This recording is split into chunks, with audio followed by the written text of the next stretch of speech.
Good afternoon, everyone. It's James Carpenter with Country Living. And basically, I want to do a little bit of storytelling here. I'm going to talk about an incident, and it was just one of probably many, but it's a good story, and I think you might be interested. So basically, I was stationed in West Germany, and I was a unit armorer, which means I took care of the weapons, which means I was part of supply. So whenever we went to the field, the regular soldiers would load their tanks up on trains and be transported to the field. Well, obviously, since we were supply, we had a 2.5 ton, they call them deuce and a half trucks. And anytime we went to the field, we would load the weapons up on the back of the truck and all the sheets and necessary supplies for the supply room, and we would drive up there. Well, on this particular day, we weren't hauling the weapons. They were already secured in another location. But we did come down to get clean linens and uniforms that had been cleaned and bring them back to the troops out in the field. So I guess basically I'm not proud of it, but I had an alcohol problem. I liked my beer, and I do want you to know I've been sober for 15 years, but that has nothing to do with what I did in 1977. So we're headed back to the border camp. It's early afternoon by the time we left our base camp. And obviously we bought beer. We're in this truck, the three of us, and we're just getting drunk. There's no other way to say it. So here you got 3 soldiers in uniform driving a military vehicle, severely under the influence of alcohol. And that was the supply sergeant. His name was Sergeant Gonzalez. He was an E6, Private Lamb, who, a private's just one little stripe. And that's all he would ever have. Lamb was always getting in trouble and getting these things called Article 15. So he probably got out of the Army as a private. And then there was me. I was what they called a specialist. And we got up to the border camp, and the border camp was in a place called Coburg, Germany. It was on the border between East and West Germany, and it was our responsibility to patrol the border. So we get up there, and we're so drunk that we thought, hell, let's stop at some little guest house. And a guest house is similar to what we call a bar, but it's more a restaurant bar type of a thing. And we went in there, because I was the unit armorer, I always had a 45 strapped on my chest. It was a little harness that held it. And it was winter time, so we were wearing jackets so nobody could see the weapon. But again, I'm drunk, remember that.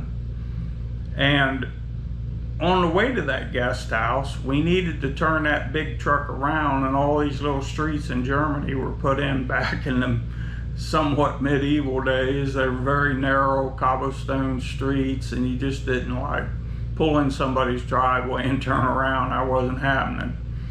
So Lamb found this, I'm going to call it a parade field for purposes for you guys. Let's say something similar to a football field.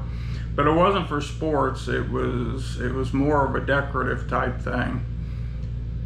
Lamb drives right out into that, and he starts pinwheeling that big truck around, and it's got, 8 wheels in the back and 2 wheels in the front, and it just starts chewing that lawn up.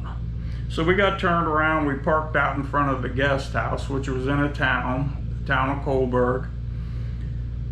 And we went into that guest house, and it was typical. This one was a little bit closer to being a bar than it was a guest house, because there were a lot of people out there on the floor dancing.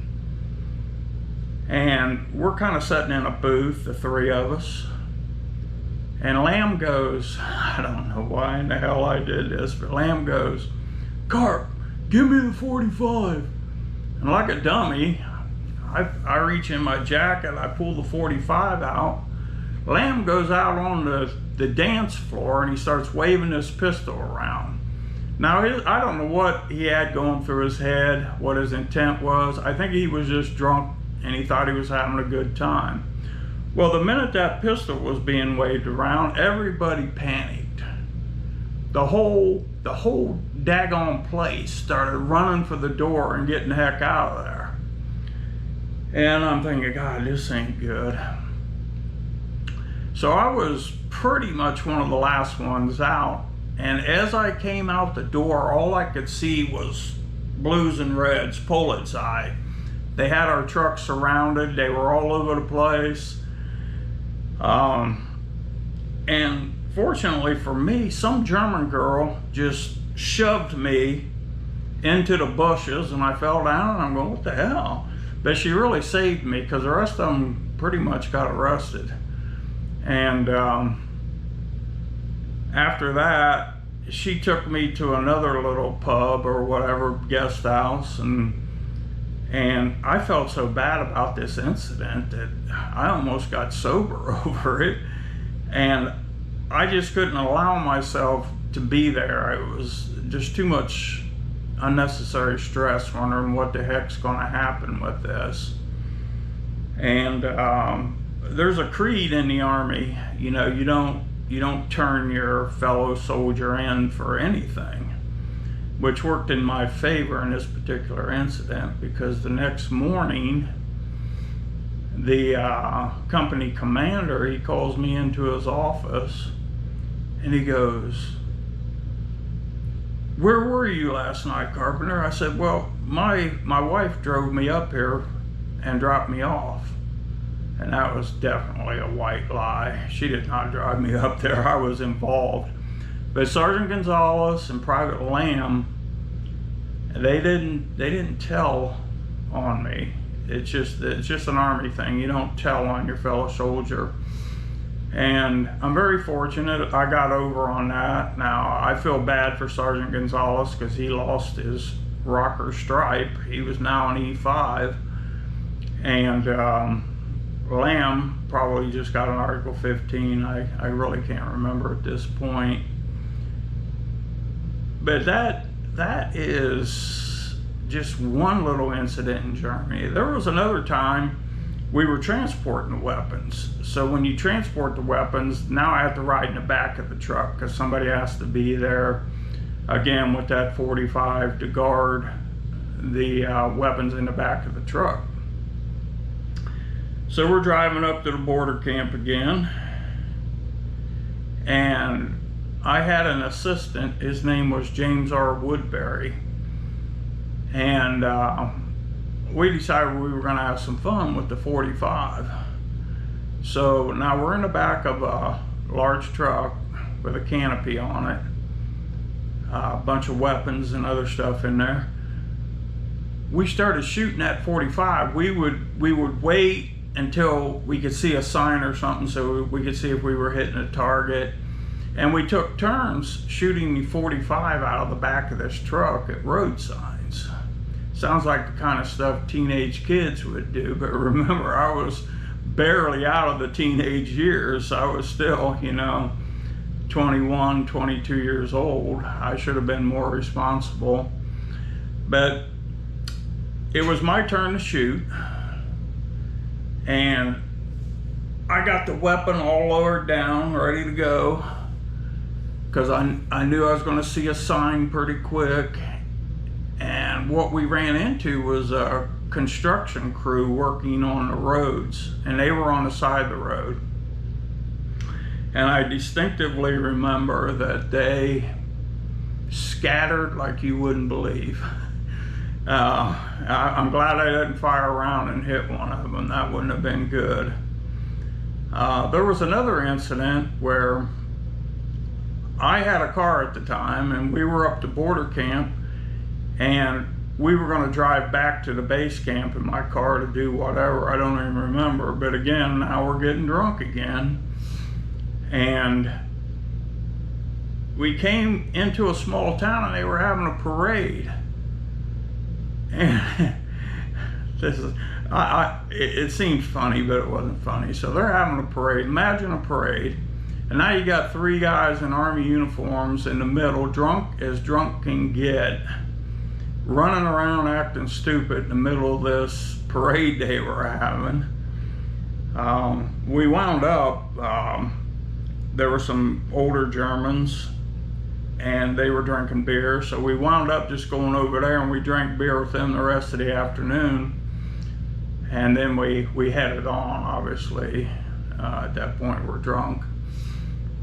That's a couple good stories, but I guess the reason I'm telling these stories is that's the kind of stuff that can go on. At least it was going on in the 70s. I don't know if it goes on today or could go on today. And I don't know if the military is to a point where that kind of stuff is not tolerated. But back in the 70s, it was the tail end of Vietnam. The Army was full of people that had been drafted, which those were, some of them were even college educated, but their draft number came up and they had to go. And some of them, the judge said, you're either going to prison or you're going to the Army. So we had quite the mix to work with.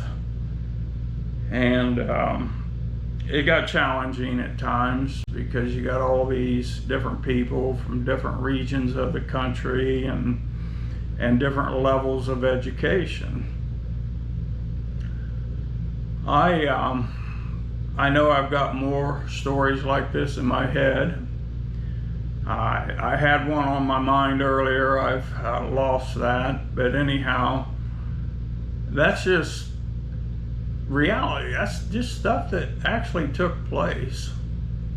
And am I proud of it? Probably I'm gonna have to say no, but should I even be telling you this story? I am, because I want you to realize that I'm not perfect. I sit here and I talk to you every day, and I try to be professional. But yes, in my old age, I am considerably more professional and responsible.